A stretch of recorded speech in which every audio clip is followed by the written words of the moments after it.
Bienvenido a un nuevo capítulo de Política Podcast. Ingenieros, abogados, más invitados, se las ingenian para responder dudas políticas. Otra producción de Mala Idea.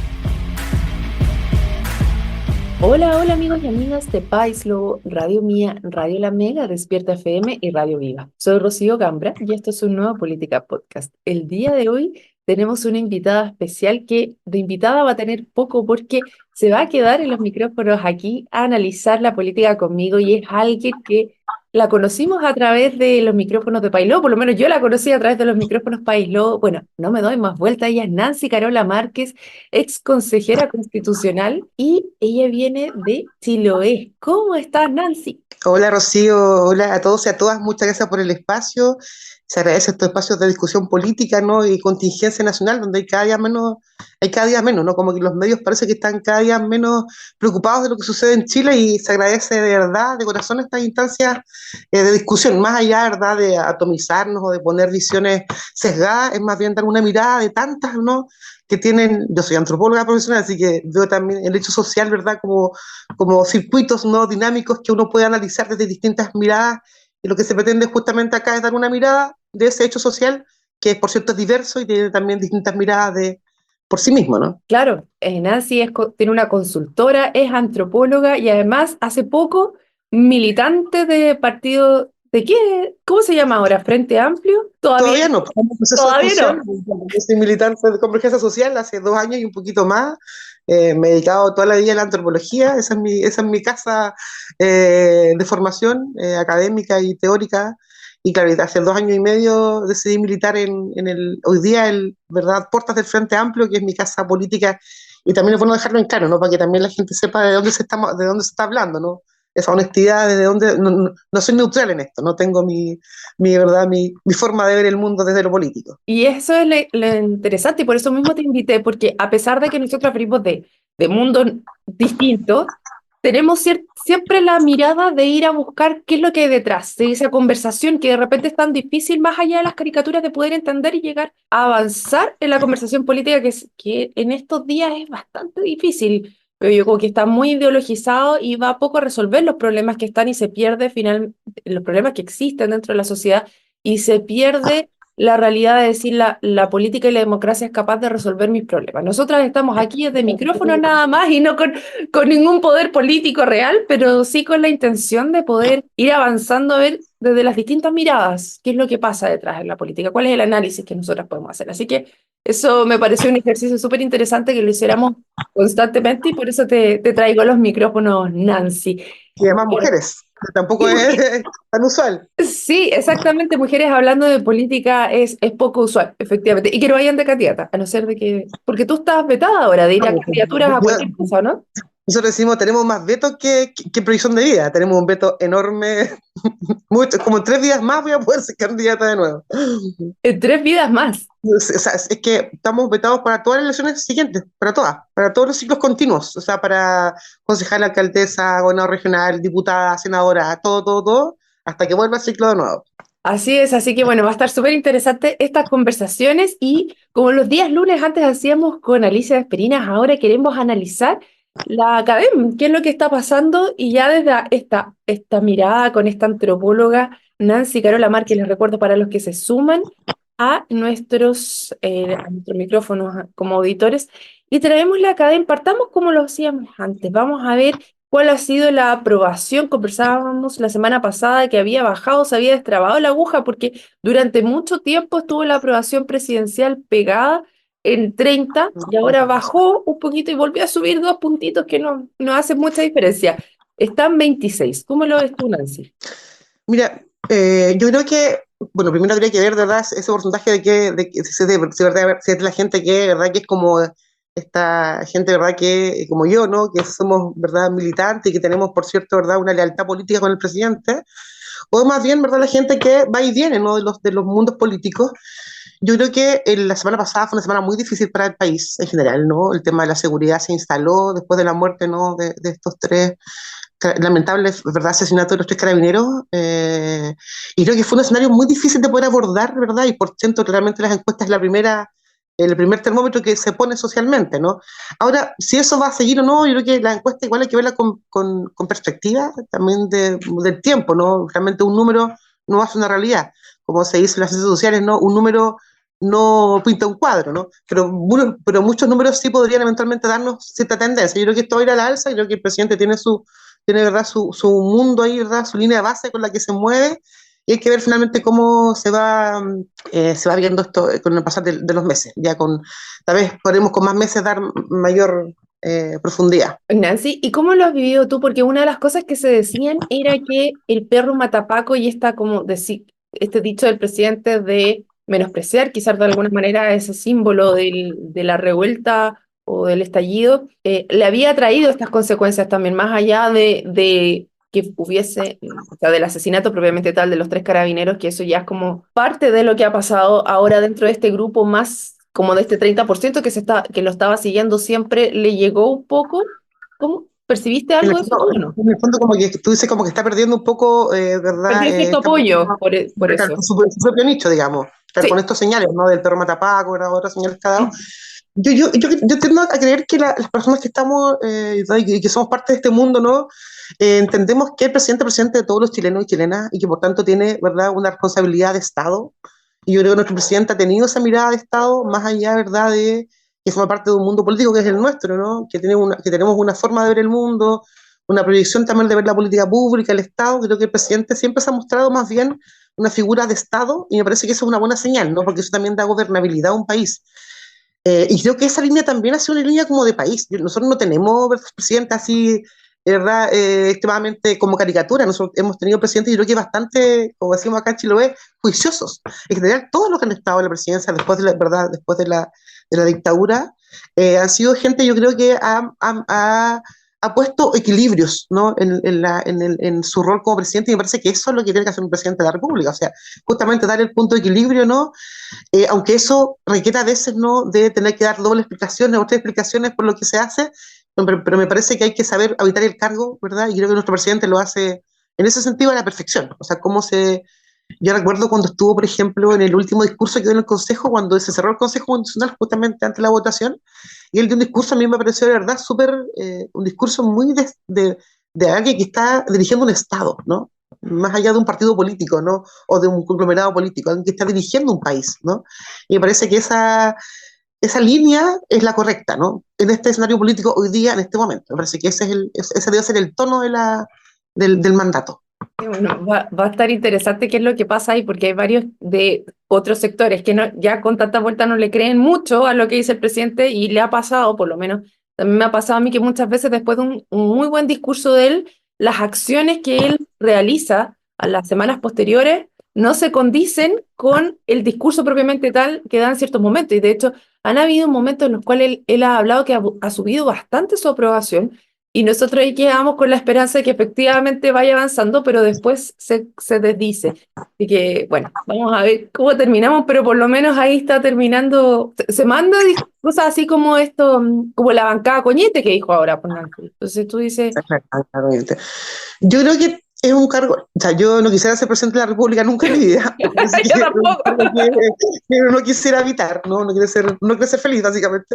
Y en ese contexto, claro, es muy difícil. Yo creo que es muy complejo manejar aguas distintas en ese espacio. Yo creo que nuestro presidente hasta ahora lo ha hecho bastante bien en ese mundo, tratando de manejar estas aguas, ¿no? Que son diversas, son complejas, tienes que hablarle a la contingencia, hablarle a tu mundo, al otro mundo, llegar a acuerdos, ¿no? Y me parece que, como bien tú decías al principio, estamos en un escenario muy encrispado socialmente, de mucha división, ¿verdad? Política, religiosa, ideológica, de todos los mundos posibles, ¿no? Y claro, en ese ambiente necesitamos también figuras que llamen un poco, ¿verdad?, al juicio, como decimos acá en Chiloé, y un poco, ¿verdad?, a mirar al Estado por sobre cualquier ganada pequeña, ¿no? Política que igual, la política finalmente igual cae a veces como en esa caricatura, ¿no? De la ganada que quiero yo para hablarle a mi gente, ¿no? Y tal vez lo que más cuesta es justamente tener esta mirada más neutral y más de Estado, que es lo que la ciudadanía finalmente también espera. sí, y eso te quiero llevar a uno de los temas que se toma la academia en este caso y que también se toma en este día lunes, porque vence el plazo para poder sacar la ley corta de ISAPRES. Y con eso significa que si no sale nada del Congreso, inmediatamente se aplica lo que dijo la Suprema. O sea que efectivamente las ISAPRES van a tener que devolver esos fondos que estarían endeudando por malos cobros a sus afiliados. Y si no sale la ley corta, se ve que caerían las ISAPRES ahora ya. Y si sale la ley corta, otros dicen, bueno, puede que planeen un ratito más, pero van a caer igual. Y dentro de eso, el presidente ha llamado a no dejar caer las ISAPRES según una entrevista que realizaron a la ministra, la ministra ¿Entiendes, Jara? Janet Jara. Sí, El trabajo. así es, porque ella también está actuando ahí, apoyando las vocerías. Entonces, vamos a revisar un poco qué es lo que está pasando, cuál es la percepción y cuáles son tus comentarios y este análisis sobre qué es lo que está pasando sobre la ley corta de ISAPRES. ¿Te parece, Nancy? Sí, la verdad es que yo revisé la encuesta y me sorprendió estas preguntas, ¿no? Respecto, ¿verdad?, al apoyo que tenían las ISAPRES, ¿no?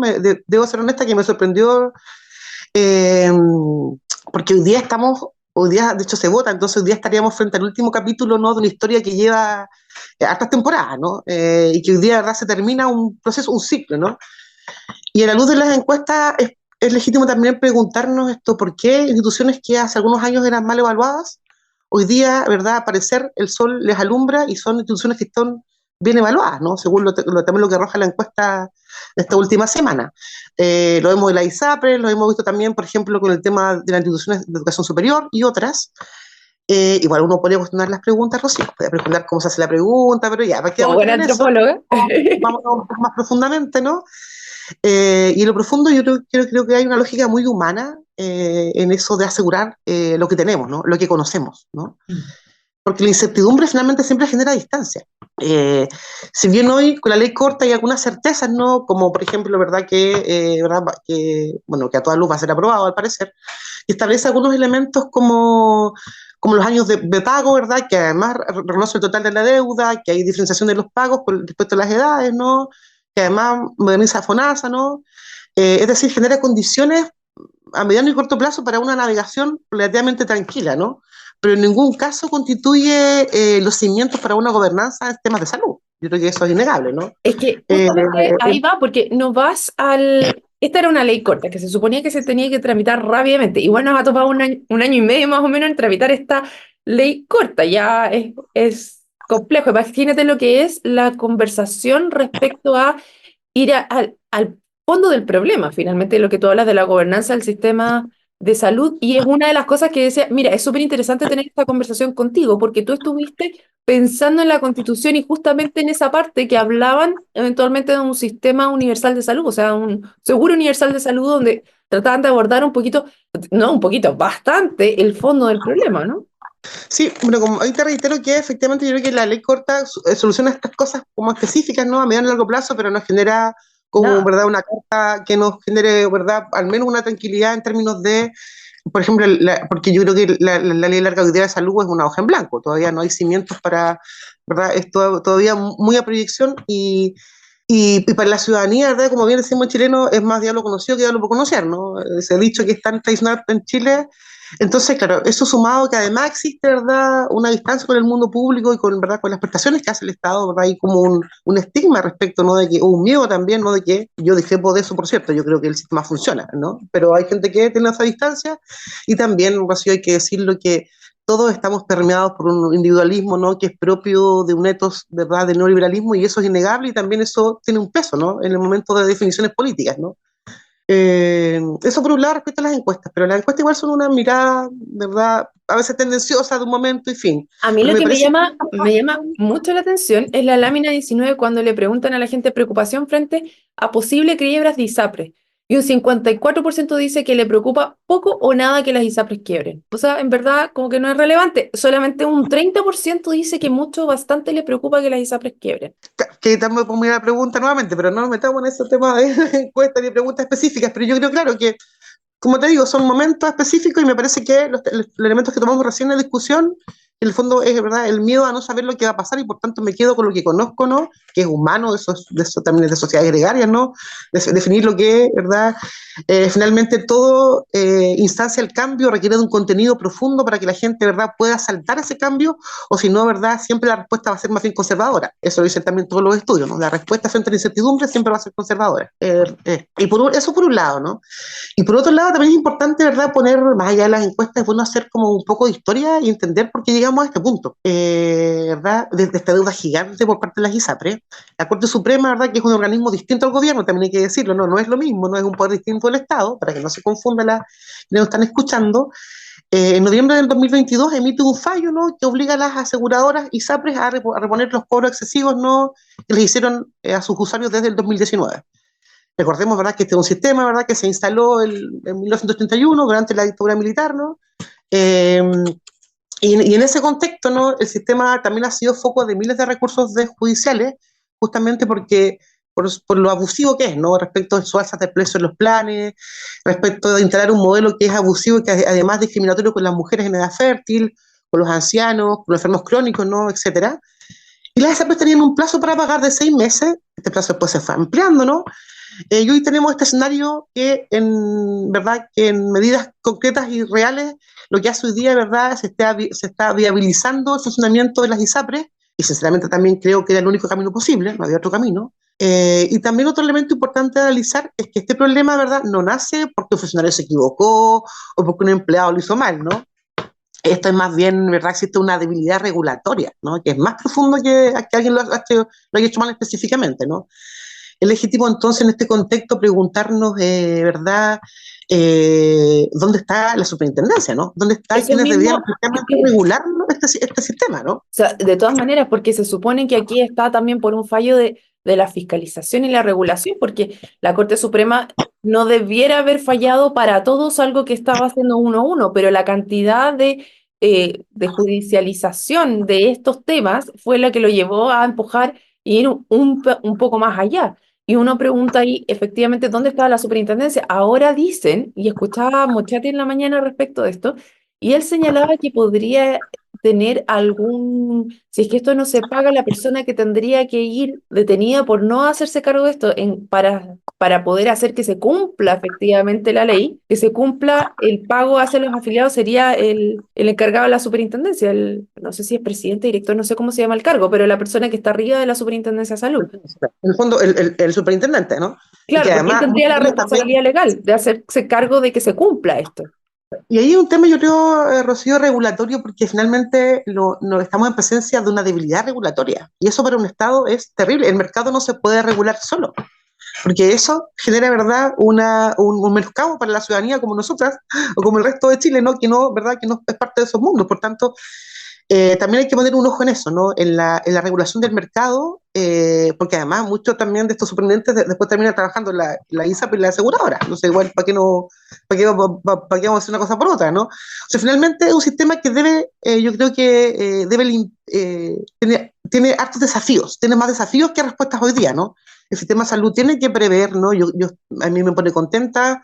Y eso también lo conversamos con algunas diputadas, ¿no? Nos pone contentas, por ejemplo, que FONASA se haya implementado y se haya reforzado a través de esta ley corta, ¿no?, que estemos reforzando en algunos temas, ¿no?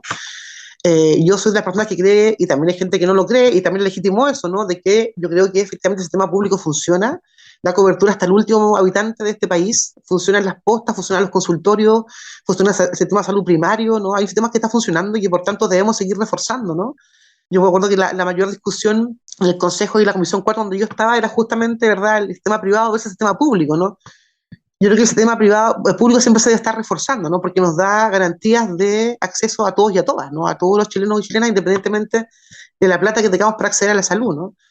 Pero ahí... Me parece que hoy día tenemos más preguntas que respuestas a largo plazo. Me parece que tenemos que ser capaces, y también es un tema político, ¿no?, de cómo se generan las condiciones de gobernanza básicos para una ley larga de salud que permita, y que además profundamente, te llama a la pizarra de cómo tú percibes la salud, de cómo tú ideas la salud, de cómo tú piensas que debe ser la salud pública, ¿no? Desde dónde está, quién la paga y la financia, quién la prevé, ¿no?, quién la provee, es verdad que él le da gobernanza a eso, que él la sostiene, ¿no?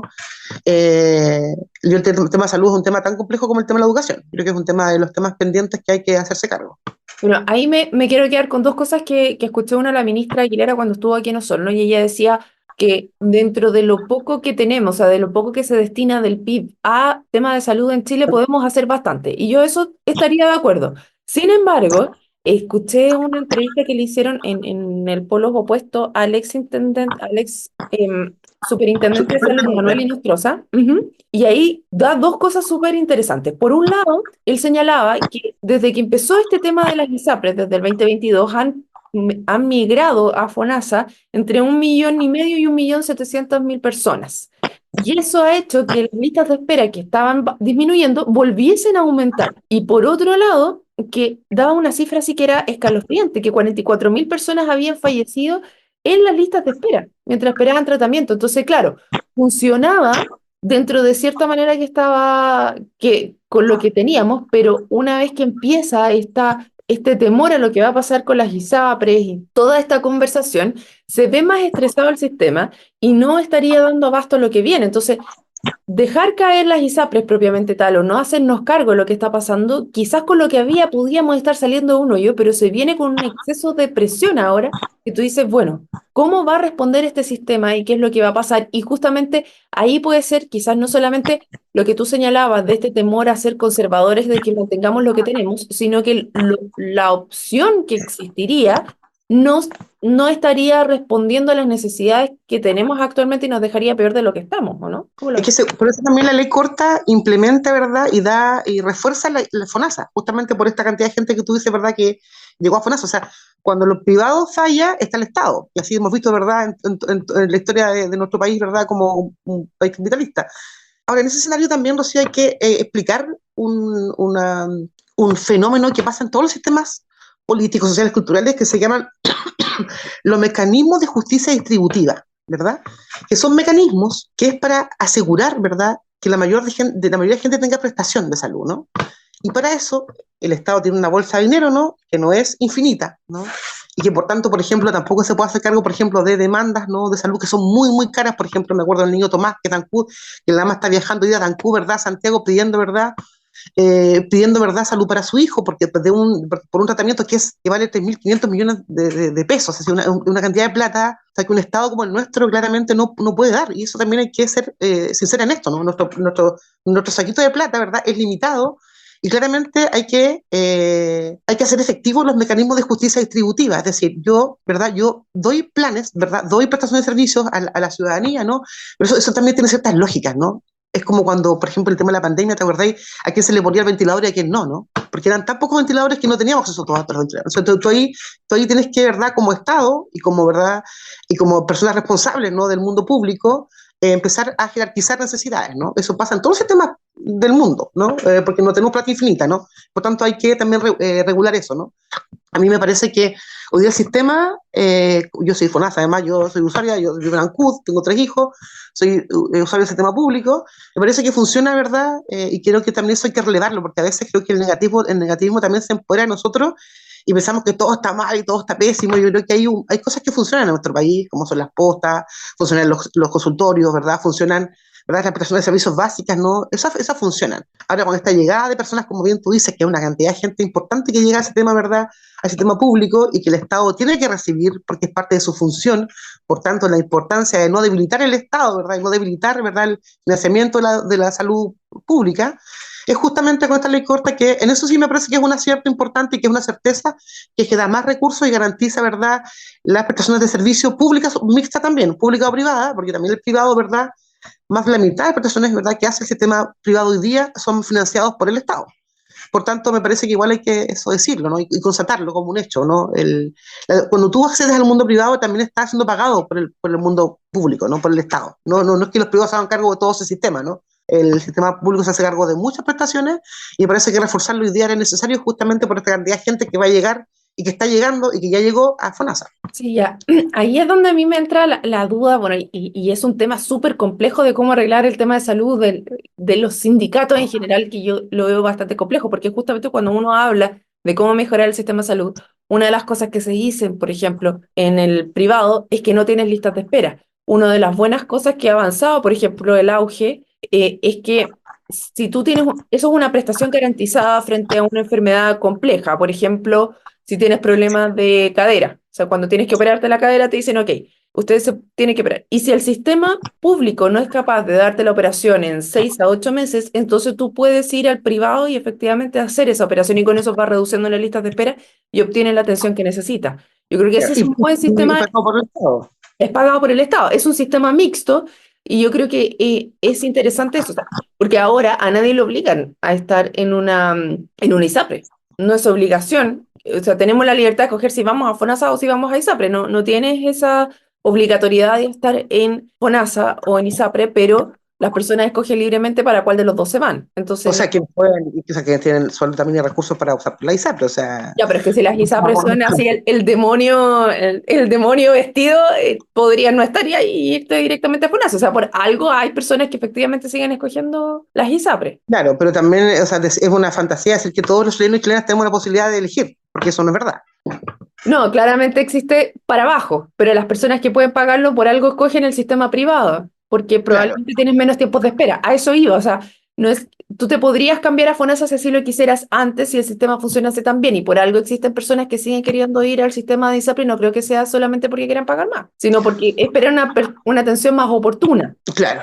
Mira, yo siempre digo, yo soy de Chiloé y acá no vale nada tener ISAPRE porque acá el sistema público, porque no hay más. El sistema público acá es lo único que funciona. Y también relevar algo, Rocío, que esto es más personal, pero hay una cobertura también a la salud mental que hoy día está funcionando en el sistema público. Yo estoy de verdad gratamente sorprendida porque me ha tocado de manera personal, no a mí, pero gente que yo conozco, acceder a un sistema de adolescencia, salud mental que funciona de verdad a la perfección. O sea, yo lo he vivido y de verdad que ahí digo, gracias a estar en Chile y gracias, porque cuando tu hijo tiene problemas de salud mental y tú no tienes acceso a un psiquiatra, no tienes cómo pagar un psiquiatra que vale por lo menos 90.000 pesos, no tenéis forma de medicarlo, no tenéis forma de pagar, ¿verdad?, ningún tratamiento a la salud mental de un joven, que hoy día está muy compleja el tema de la salud mental de la adolescencia, el sistema de salud responde, ¿no? Y hay un Estado que está respondiendo frente a una demanda que parece que post pandemia se acrecentó muchísimo y también requiere de recursos para eso, ¿no? Y me parece que el Estado en esos elementos va respondiendo no, de muy buena manera, ¿no? Hay un Estado Yo detrás. creo que se va avanzando. Tengo casos cercanos, qué sé yo, de personas acá y y he tenido la oportunidad, buena o mala, de ver cómo funciona en España también el tema de salud para adolescentes. Es harta la diferencia entre uno y otro, es harta la diferencia en el sistema de salud.